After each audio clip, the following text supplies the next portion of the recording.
Hello friends, welcome to Radha's recipe. இன்றைக்கி நம்ம பார்க்க போகிறது ஈவினிங் ஸ்நாக் ரெசிபி தான். என்னென்னு பார்த்தீங்கன்னா கார கெஜுரா தான் பார்க்க போகிறோம். நம்ம கடைங்களில் தான் வாங்கி சாப்பிட்ருப்போம். அதை எப்படி நம்ம வீட்டிலே எப்படி செய்யுதுன்றது தான் பார்க்க போகிறோம். கடைங்களில் கிடைக்கிற அதே டேஸ்ட்டில் கிறிஸ்பியாக எப்படி செய்யலாம் அப்படிங்கிறத நம்ம பார்க்கலாம். நம்ம எப்படி செய்கிறதுன்னு பார்க்கறதுக்கு முன்னாடி என்னுடைய வீடியோவை ஃபஸ்ட் டைம் பார்க்குற வியூவர்ஸாக இருந்தால் என்னுடைய சேனலை சப்ஸ்கிரைப் பண்ணிக்கோங்க. அப்படியே பக்கத்தில் இருக்கிற பெல் ஐக்கானை ப்ரெஸ் பண்ணிங்கன்னா நான் போடுற வீடியோஸ் உங்களுக்கு நோட்டிஃபிகேஷனோட வரும். வாங்க இப்போ எப்படி செய்கிறதுன்னு பார்க்கலாம். கார கெஜுரா செய்யறதுக்கு 1 கப் மைதா எடுத்திருக்கேன். இப்போ அதில் 1 ஸ்பூன் நெய் சேர்த்துக்கலாம்.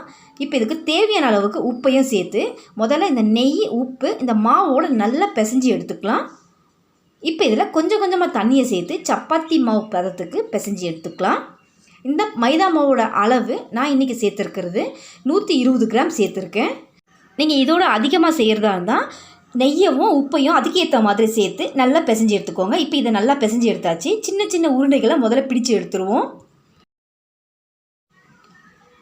உருண்டைகள் எல்லாம் பிடிச்சி எடுத்தாச்சு. இப்போ இதை தேய்ச்சி எடுக்கணும்.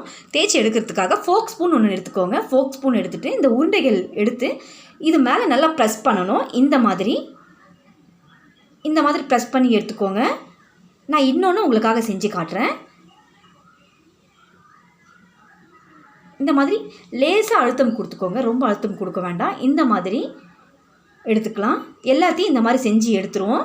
இப்போ எல்லாத்தையும் செஞ்சு எடுத்தாச்சு. கொஞ்சமாக மைதா மாவை சேர்த்து இதை நல்லா பரட்டி விட்டுக்கோங்க. ஒன்று ஒட்டாமல் இருக்கும். மிதமான தீயில் எண்ணெயை சூடு பண்ணி வச்சுருக்கேன். இப்போ இதை மொத்தமாக சேர்த்துடாமல் நீங்கள் எந்த அளவுக்கு எண்ணெயை சேர்த்துருக்கீங்களோ அதுக்கு ஏற்ற மாதிரி கொஞ்சம் கொஞ்சமாக சேர்த்து இதை நல்லா ஃப்ரை பண்ணி எடுத்துக்கலாம். இப்போ சேர்த்துட்டு ஒரு கரண்டியை வச்சு நல்லா இதை திருப்பி விட்டுக்கிட்டே இருந்தீங்கன்னா ஈவனாக குக் ஆகிட்டு கிறிஸ்பியாக நல்லா கலர் சேஞ்ச் ஆகிட்டு வந்துடும்.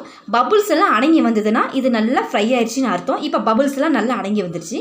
இப்போ இந்த கலர் வந்த உடனே நம்ம எடுத்துடலாம்.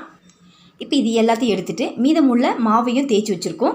அதையும் நம்ம எல்லாத்தையும் நல்லா ஃப்ரை பண்ணி எடுத்துக்கலாம். எடுத்துகிட்டு மிதமான சூட்லேயே இதுக்கு சில்லி பவுடரையும் உப்பையும் சேர்க்க போகிறோம். 1/2 ஸ்பூன் சில்லி பவுடர் சேர்த்துக்கலாம். நீங்கள் காரத்துக்கு ஏற்ற மாதிரி சேர்த்துக்கோங்க. இப்போ கொஞ்சமாக உப்பையும் சேர்த்து இதை நல்லா குலுக்கி எடுத்தோன்னா கார கெஜுரா ரெடி. இந்த மாதிரி நீங்களும் ஈஸியான மெத்தடில் செஞ்சு பாருங்கள். ரொம்பவே சூப்பராக இருக்கும். இந்த வீடியோ உங்களுக்கு பிடிச்சிருந்ததுன்னா என்னுடைய சேனலை சப்ஸ்கிரைப் பண்ணுங்கள், லைக் பண்ணுங்கள், ஷேர் பண்ணுங்கள். தேங்க்ஸ் ஃபார் வாட்சிங்.